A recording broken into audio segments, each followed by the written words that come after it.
Bonjour à tous, aujourd'hui on se retrouve pour un format de vidéo qui est un petit peu différent. Comme vous le savez, j'ai été à Folembray en août 2020 et j'avais notamment posté les premières vidéos avec la M4. Cette fois-ci, on se retrouve avec l'Abarth qui avait été présenté sur la chaîne, je pense que vous en rappelez, R1.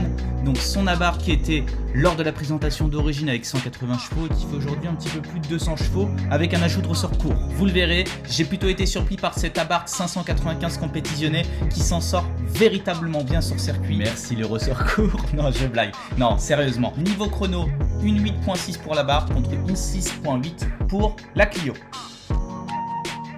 Ce qu'on va faire, une première vidéo où je monte dans l'Abarth et je vous partage mon ressenti. Une deuxième où R1 cette fois-ci monte dans la Clio. C'est nul. Et on va faire un petit Clio versus Abarth. Je précise par avance que j'étais seul dans la Clio alors qu'il y avait un passager dans l'Abarth. Allez, maintenant, place aux images, c'est parti. Allez, on a la piste pour nous.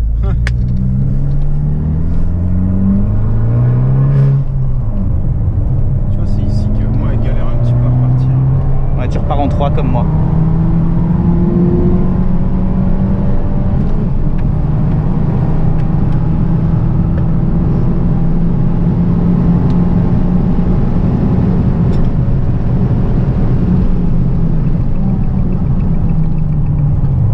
Pas mal niveau freinage. Ouais, ça va.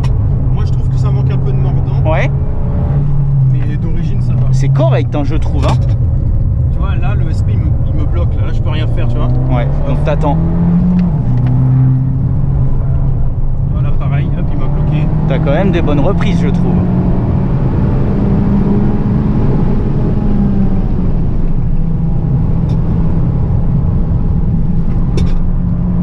C'est pas mal les enchaînements, hein. Ouais, bah, tiens bien le cap et tout. Enfin, franchement, elle ne bouge pas, elle est super bien.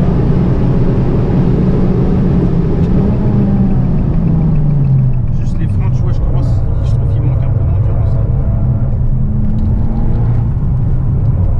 Pareil, soufflir, j'arrive, tu vois, elle repart pas là.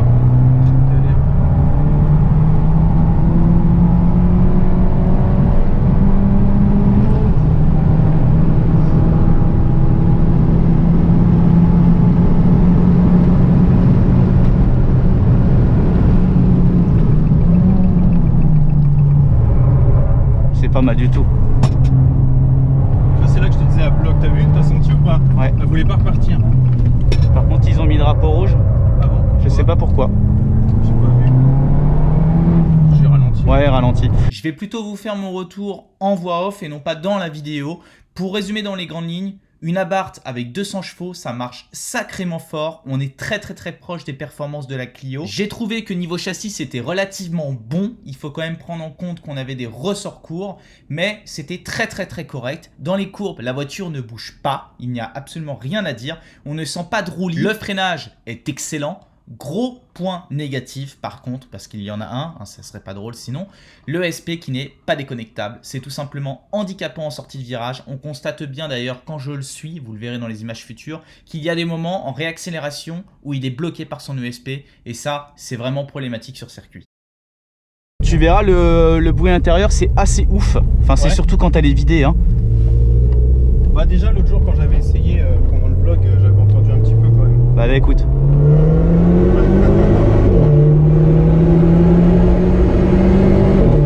Bon, j'y vais mollo au départ. Hein.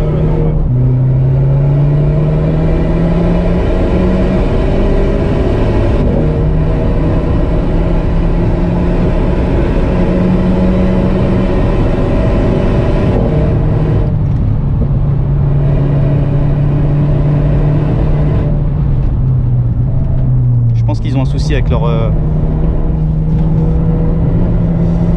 drapeau affichage.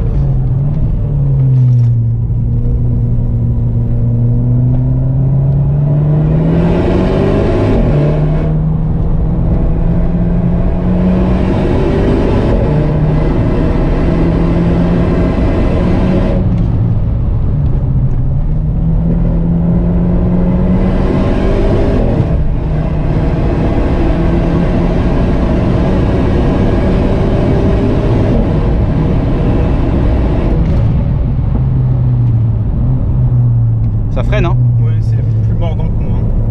Enfin, après, moi, je suis sur les freinages. Bah, t'es d'origine déjà. Ouais, mais je suis plus progressif.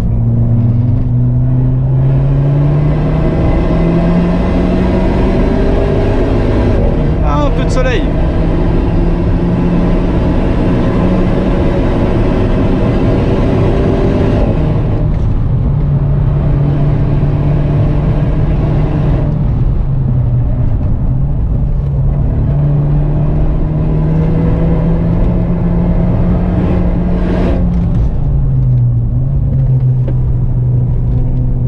Comment tu trouves la voiture?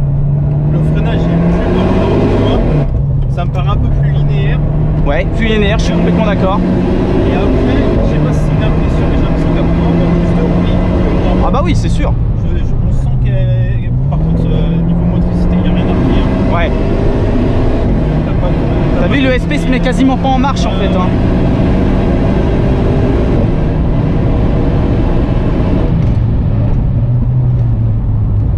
Ça freine à 125 mètres sans difficulté. Hein. Si il y a juste un truc là-bas, essaye une autre trajectoire. Au lieu de freiner et de passer ta 5, enfin de mettre ta 5 et de freiner, reste en 4 sur un filet de gaz. Je vais tester. Et va chercher un peu à gauche. Et quand tu es vers 75, ta voiture est droite, tu plantes les freins. On va essayer, mais avec le mode sport, elle va peut-être me passer automatiquement la 5. Ah. Voilà, reste là, reste sur un filet de gaz. Vas-y. Continue. Vas-y. Et là, tu plantes. C'est pas mal. Et là, tu vas chercher. Vas-y, continue. Filet de gaz. Vas-y, voilà. Et là, tu plantes. C'est pas mal. J'ai l'impression que ça paraisse un petit peu plus fort. Je sais pas si t'as gagné un petit peu. Si, j'ai l'impression de passer plus fort. Là, pareil, il reste sur un filet de gaz. Ouais. Vas-y, accélère.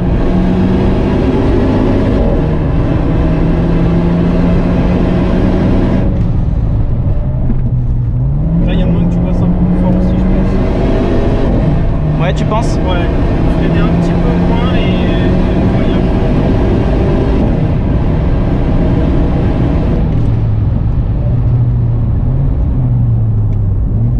voilà. Le freinage est excellent sur cette voiture. Là, le freinage est vraiment bon. Franchement, le freinage, rien à redire. Ouais.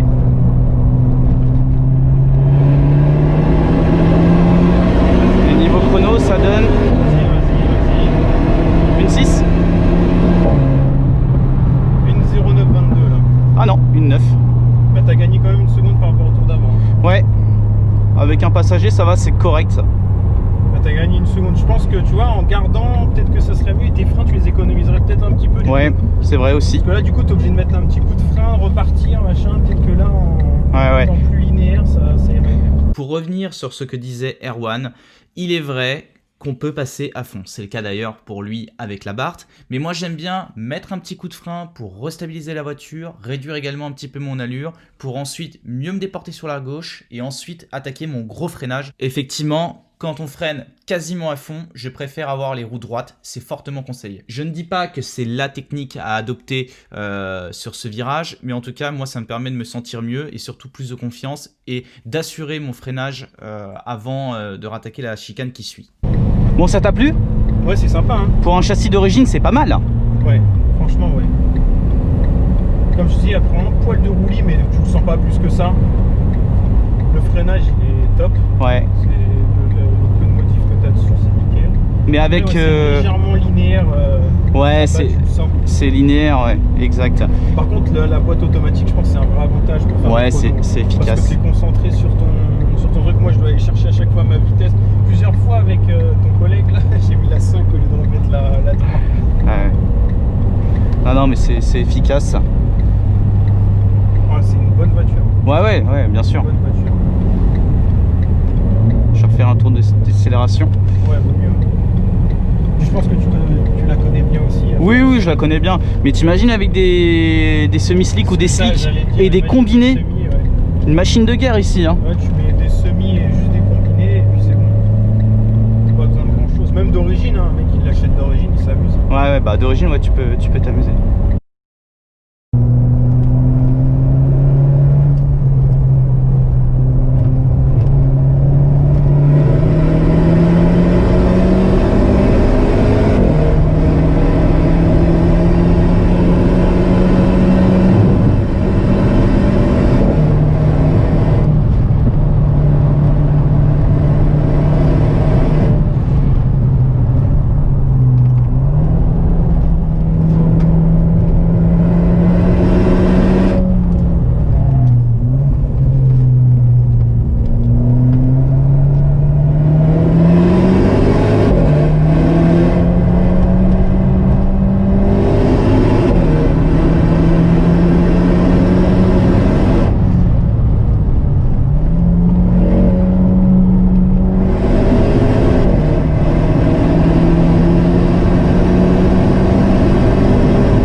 avez la parfaite illustration que le ESP est handicapant sur circuit. On voit bien dans la dernière chicane quand je m'approche de R1 que son ESP coupe sa puissance et me permet du coup de rattaquer beaucoup plus fort.